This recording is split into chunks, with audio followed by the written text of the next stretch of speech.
Alright, class. Today I'm going to talk about the chapter of analysts.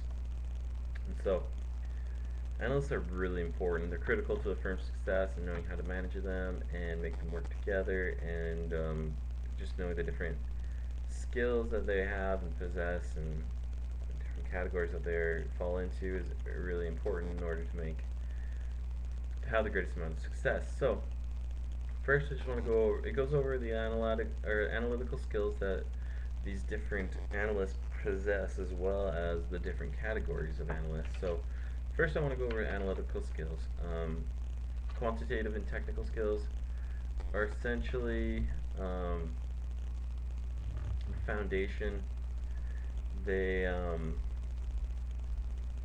understand how the software tools work and how to build algorithmic models and do what if analysis, and really they just know how to make all that stuff work. And the other category of skills is business knowledge and design skills. So obviously it's how do you apply the analytics into the business and how to solve the problems and the business processes. So those are important. Then there's relationship and consulting skills, which are skills necessary to be able to advise, to be able to negotiate, to be able to manage expectations, and so those are really important for analytical projects, and they're important for analysts. Then there's also coaching and staff development. In order to teach your analysts, you need to be able to coach and staff them. So there's different in the different categories, you'll see where that those skills are concentrated. So there's the 4 categories. First one's champion. And the analytical champions, they're experts in business knowledge and design skills, relationship and consulting skills, coaching and staff development skills. They really know how to make it work with the business, and I mean, they're intermediate with their quantitative skills, but they really know how to make the business work well with the analytics. Then there's professional category. That was funny, in this chapter it talked about how they're geeks, because really their expertise is the quantitative data and making learn how to use the software and just making that data do what they wanted to do in there. I mean, they have foundations for everything else, but that's really their area of expertise.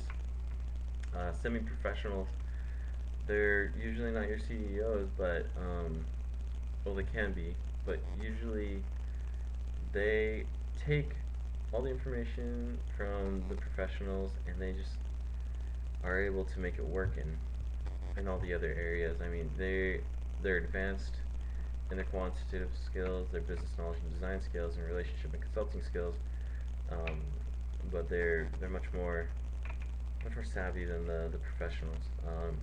And then amateur analysts, they can be really anyone.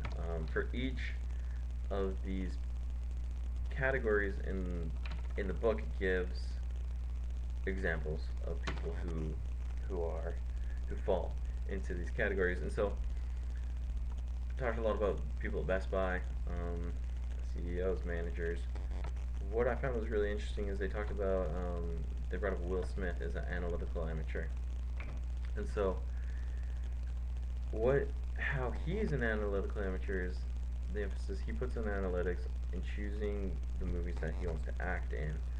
And so he studies the box office, he studies the trends of the box office, and obviously he chooses films that he enjoys the scripts and whatnot, but he really makes smart decisions in knowing what movies will make it big in the box office, and so it was really interesting to see that. And so this chapter is really interesting, helps you understand what kind of analyst you are.